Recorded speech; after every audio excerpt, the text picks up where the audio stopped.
Welcome to Hood Champion Boxing Sports. In boxing, you find a way to win or you find a way to lose. Hey man, today's an important day because we're going to have some serious fights taking place. AB is fighting, Shadesha's fighting. Claressa's probably going to be there. There's already talks about Serrano and Katie Taylor. If AB wins, maybe she fights one of them. Shadesha, if she wins, hopefully her and the Goat can fight. And at the end of the day, all these women, whether it's intentional or inadvertent, they're in a roundabout way, have been fighting and are fighting to be the face of women's boxing. But I'm going to tell you right now, fans are split. But the face of women's boxing, all right, somebody asked me the other day, hey, Hood Champion, what does that even mean to be the face of women's boxing? So I said, all right, let's do a video. So before choosing a name, we had to define the role, right? What is the role of a person identified as a face of something? Now, being the face of a sport is not just about winning fights or holding belts. This is where you run into some problems. Because when it comes to some of the Claressa Shields fans, they feel that, hey, she wins fights. She holds a whole bunch of belts. She's moved up and down weight divisions. So you, Hood Champion, should hold your horses and all your fans, all your subscribers, and stop taking it to the stupid. Just because of the fights Claressa's won and the fact she holds so many belts and move up and down weight divisions, she's the face of the women of the sport. She's the face of women's boxing. And to that I say in the most respectful way, hey, you, McNicholas, you hold your horses and you stop taking it to the stupid. I think it's about representing the sport in three key areas. Inside the ring, where you show skill, dominance, accomplishments. Then outside the ring, professionalism, image, relatability, and attitude. Then there's global impact, recognition beyond hardcore fans. Now, when you talk about inside the ring, skill, dominance, accomplishments. When you think about Serrano, has she shown skill, dominance, and accomplishments? 100%. When it comes to Katie Taylor, inside the ring, has she shown the skill, dominance, and accomplishments? Yes. Shadesha, I would say yes. AB, I would say yes. Claressa, no doubt. Laila Ali, she's retired, but yes. So all of these women check that box inside the ring. Now, this is where it gets a little bit tricky. Outside the ring, professionalism, image, relatability. For Serrano, I think she checks the box. Professional, image, relatability. She checks the box. Katie Taylor, same thing. Laila Ali, same thing. Shadesha Green, professional, her image, relatability, 100%. Baumgardner, image, relatability, professionalism. This is where some people have a bit of an issue with Baumgardner, right? Because remember, I listen to what everybody says. AB can be a little chippy. And AB, she can come out here and talk the same way Claressa talks. Plus AB, and this is just the reality of it, right? When it comes to professionalism, she's had a little issue with the failed ped test. So we can't just sit that aside. So when it comes to that professionalism, there's a bit of an asterisk when it comes to Alycia Baumgardner. Now for Claressa, relatability. Some people feel they relate to her. Others are like, hell no. Her image. Most people say no way. Because of the attitude. And then professionalism. She doesn't check that box. I haven't heard anyone say Claressa's a professional. In the way she conducts herself and the way she goes about conducting business. So outside the ring, out of all these ladies, AB and Claressa, they have black eyes on them. Now, when you talk about global impact, recognition beyond hardcore fans? Is Serrano recognized beyond hardcore fans? Some say yes. Globally, talking about global impact, not just in Puerto Rico, but is Serrano, does she have the recognition beyond hardcore fans on a global level? I don't know. Maybe, right? Katie Taylor, recognition beyond hardcore fans on a global level. Maybe. She's from Ireland, but I mean, is there anywhere she can go in the world and be recognized? I don't know. But I think her and Serrano maybe kind of, I probably half checked the box for them. For Baumgardner and Shadesha, I would say no. For Claressa Shields, recognition beyond hardcore fans. Here's globally. We're talking globally. Yeah, I don't know. Maybe I have checked the box. For Laila Ali, box check. So when you talk about inside the ring, outside the ring, global impact, when you talk about three key areas, Laila Ali checks all three boxes, man. You see, the face of a sport is someone who casual fans recognize, brands trust, media gravitates toward, fighters respect. And that's where the debate gets very complicated. You see, fans are split on Claressa versus Alycia, since the talk right now is really about Alycia being pushed as the face of boxing, Claressa saying, no, I'm the face of boxing. So you have a debate. So the debate between the GWOAT and AB reflects two different ideas of what matters most.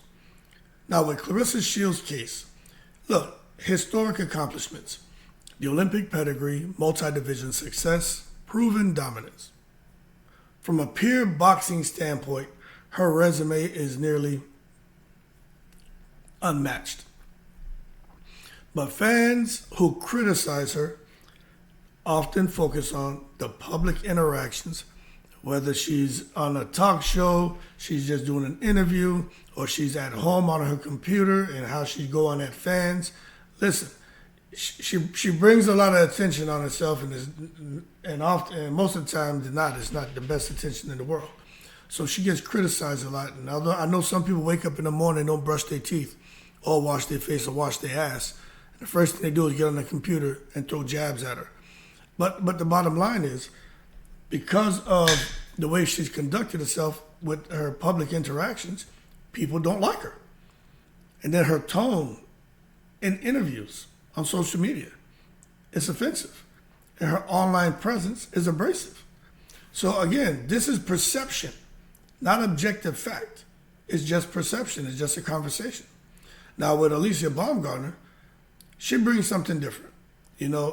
Everything about her, it seems to be about the strong visual branding. You know what I'm saying? They're looking at her, the body, fitness model body, swimsuit model body, and they're trying to go with this hooks and looks. Now, I'll tell you this. She has confidence on camera, right? She has some marketability and crossover appeal. But fans who support her believe she fits the modern face of the sport mold. But she also faces criticism tied to past controversies, even when resolved, which shows how public memory in sports is long. And the internet is going to internet. So she faces a lot of criticism tied to past controversies. Now, there's two things out there of significance. One of them I'm not going to mention, because if you know, you know. The other one is what they keep talking about, is just the whole past ped usage. But I'm gonna touch up more on that, because I'll get to that. Now, a lot of fans say neither one of these women should be universally respected as the face of women's boxing. And see, this is where the conversation gets even deeper, you know what I'm saying? A lot of fans just reject both options.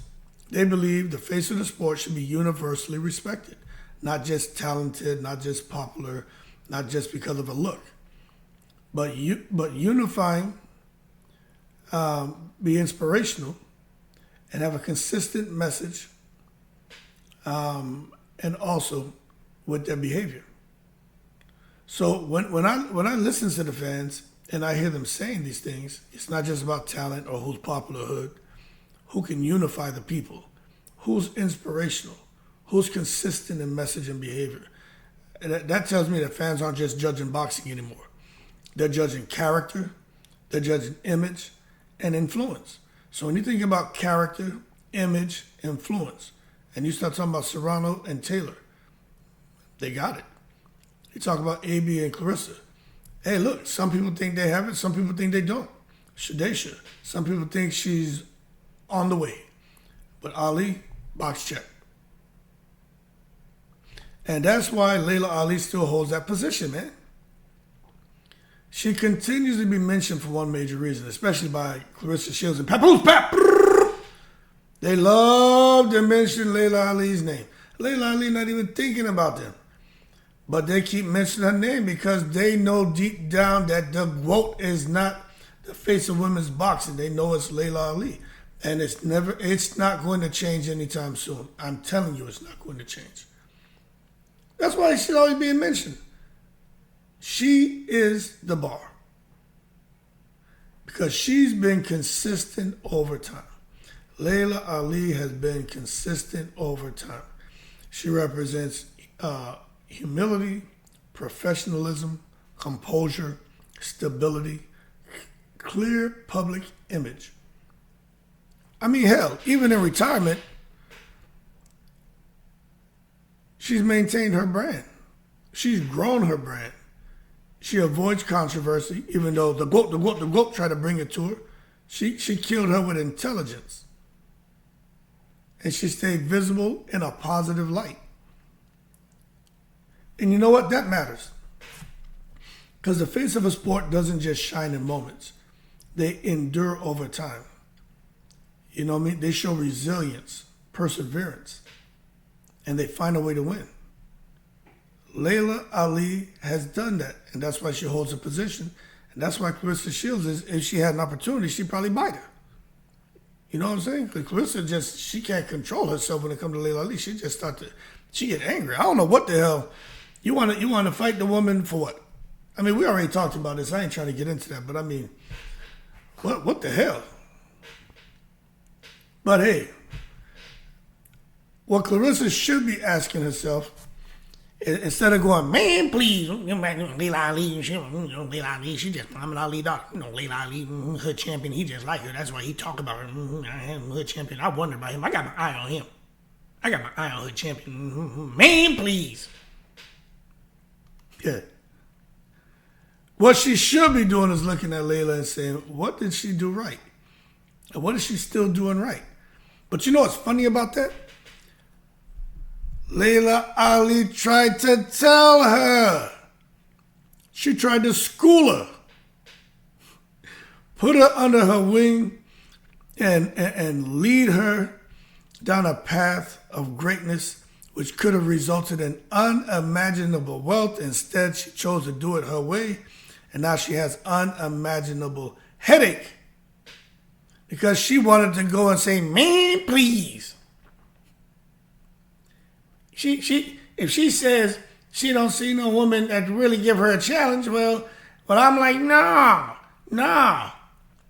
I mean, she's taking a shot at me, so I'm like, we got to do something. We got to spar. We got to do something. Nah, cause you know that I it's like, yo. Just Claressa Shields just took it to the stupid, didn't she? Had Laila Ali right there. All of those doors that are wide open for Laila Ali to walk through, she was going to take Claressa. She was trying to do that. Under her wing and walk her through those doors and take her down the path to glory. Instead, Claressa wanted to go down the yellow brick goddamn road and get down to Sesame Street. Can you tell me how to get to Sesame Street? Snuffleupagus. Oscar. Oh, Bert and Ernie. The Count. Count the Green. The hell y'all doing over there? Man, please. So much she could have learned from Laila Ali's long-term positioning. As shit comes down to controlled messaging, strategic appearances, staying above unnecessary conflict, representing the sport with dignity. Think about Claressa. She have any controlled messaging? Nah, she just out here firing off recklessly. Any strategic appearances? Nah, she just hocus pocus abracadabra and will just show up somewhere under a fake profile. But you know who it is. Because when she types, she'll always say something like, "Man, please," or call somebody a broke bum. Is Claressa representing the sport with dignity? Nope. There's no comparison between Claressa and Laila. Anyone who's trying to compare them, well, you know what I got to say to that. Stop taking it to the stupid. Don't do it. She didn't just build a career, she built a lasting identity. That's what Laila Ali did. And that's why, even without fighting, she remains relevant. Now, I'm gonna tell you this. I got to be honest.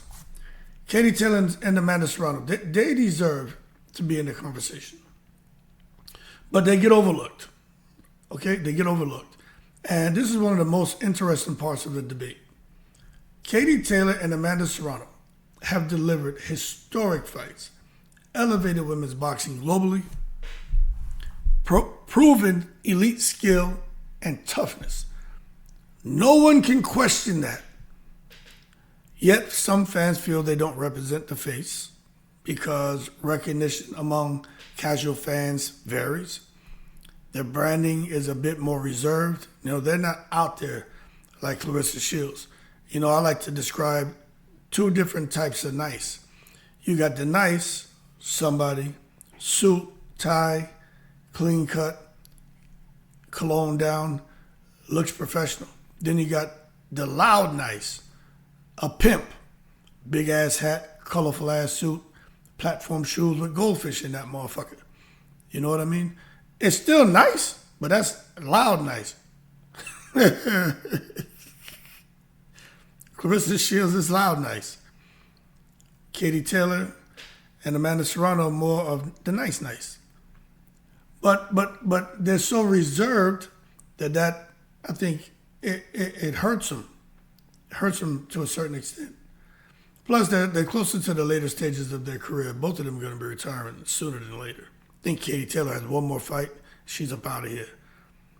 And this highlights a key truth. Impact and visibility are not always the same thing. Now, we all can sit here and talk about fan opinions. We know the fan opinions vary, man. You know what I'm saying? Fans don't just analyze. They're emotional. They feel things. They respond to personality. They respond to energy. They respond to communication style. When you think about all these ladies, you think about the personality, the energy, and communication style. Which one is least liked? Most people say Claressa Shields. But with the other ones, you hear positive things about personality, energy, and communication style. Some fans prefer calm and composed figures. Others prefer bold and outspoken personalities. So when fans debate who should be the face, they're really debating what kind of personality represents the sport best. And when you think about the kind of personality to represent the sport best, let's be real. Let's say this was your organization and you had Amanda Serrano. Would you want her to represent your organization? When people see her, they see your organization. When she opens her mouth, they hear your organization. Would you want it to be her? Most people will say yes. Katie Taylor. Is that the kind of personality you want representing your organization? Most people say yes. Shadesha Green. I think most people say, you know, we don't know yet because, you know, she is kind of reserved, a bit more quiet. We got to see her do more work.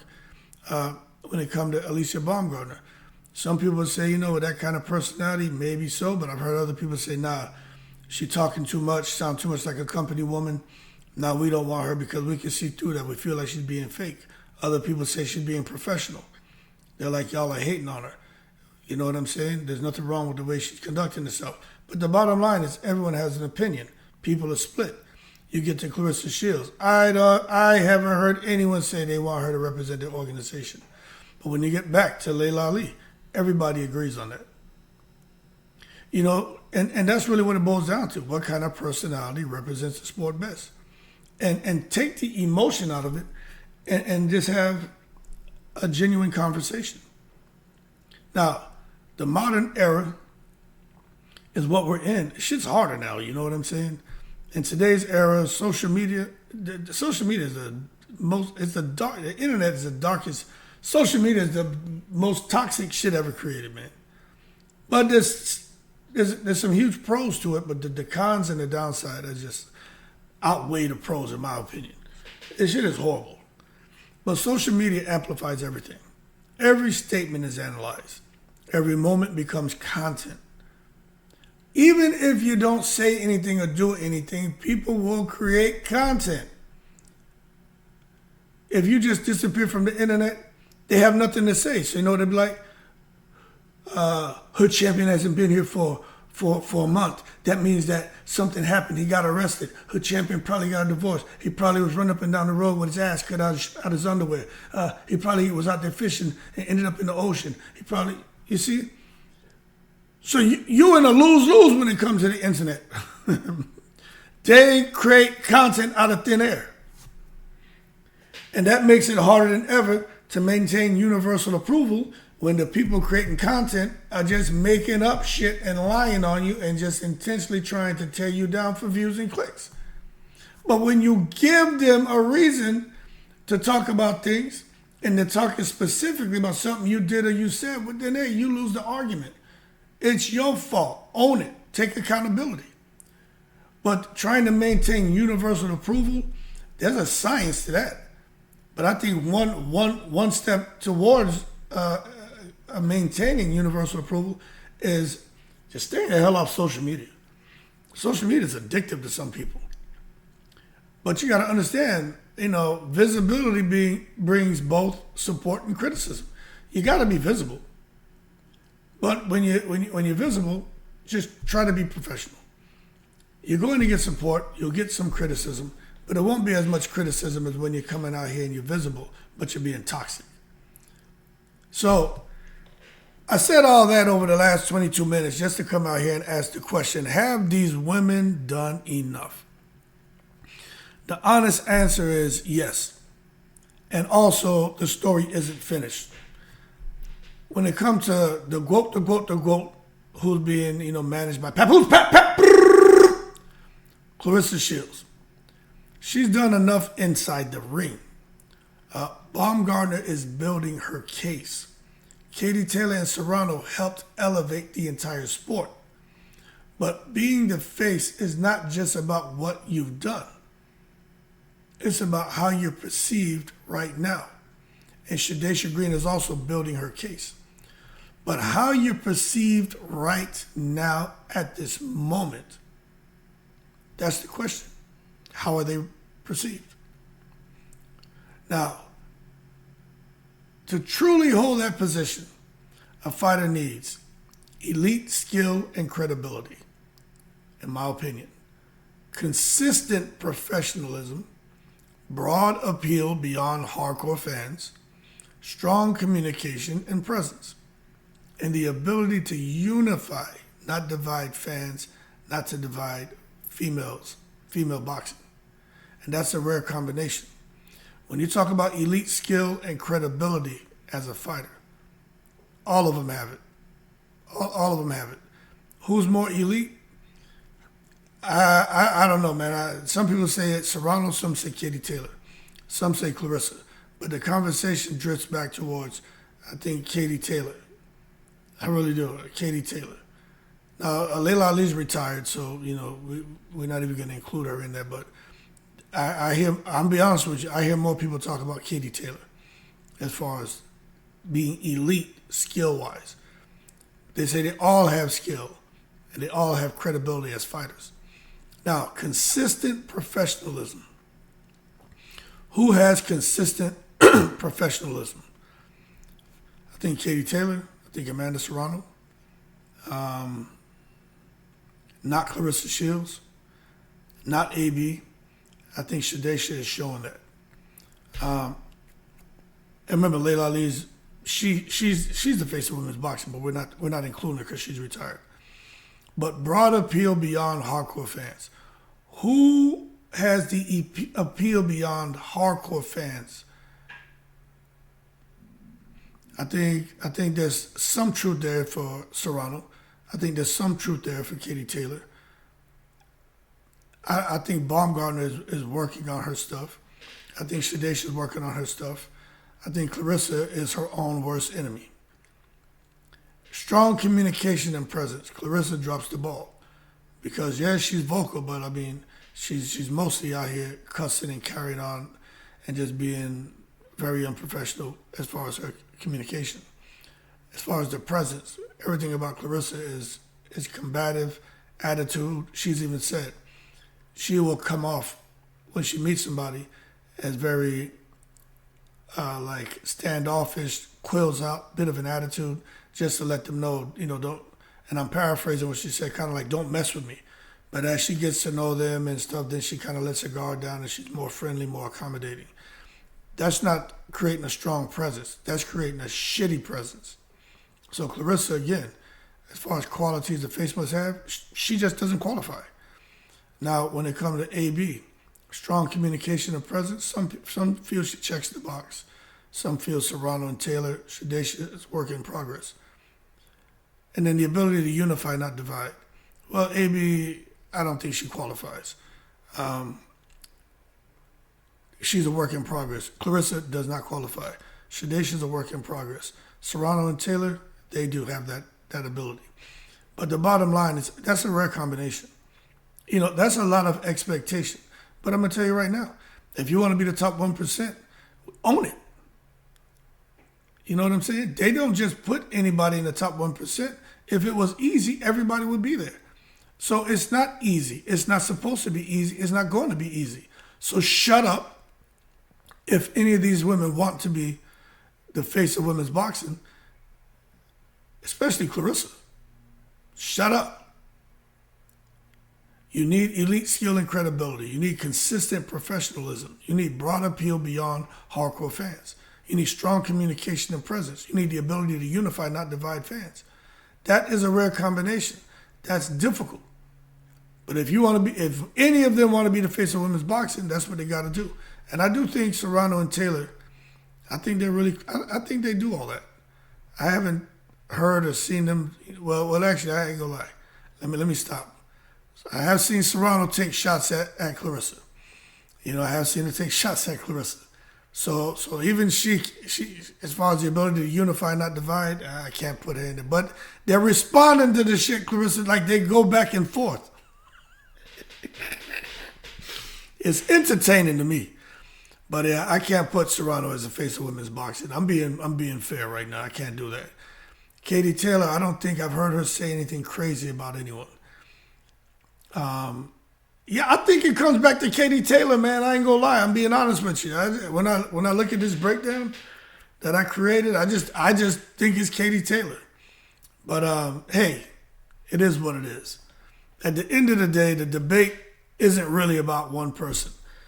It's about all of them, what fans believe women's boxing should represent. And every fan's going to have an opinion. Look, I'm telling you right now, I'm not speaking facts. I'm having a conversation. So for all y'all McNicholases who come in the comments, and you're wrong and this and that, well, you're entitled to your opinion, not your own facts. So I kindly request, in the most respectful way, that you McNicholas hold your horses and don't take it to that goddamn stupid. Because it's all about what fans believe women's boxing should represent, not about one person. Right now, the sport's in transition, from pioneers to global stars, from a niche to mainstream. This is the opportunity to capitalize and get it right and do those things to show you how the qualities to make you the face of women's boxing. But until one fighter checks every box, the face of women's boxing will remain Laila Ali. And for these ladies that I talked about, it will remain a shared and debated title. Y'all keep cool. I'm in the breeze.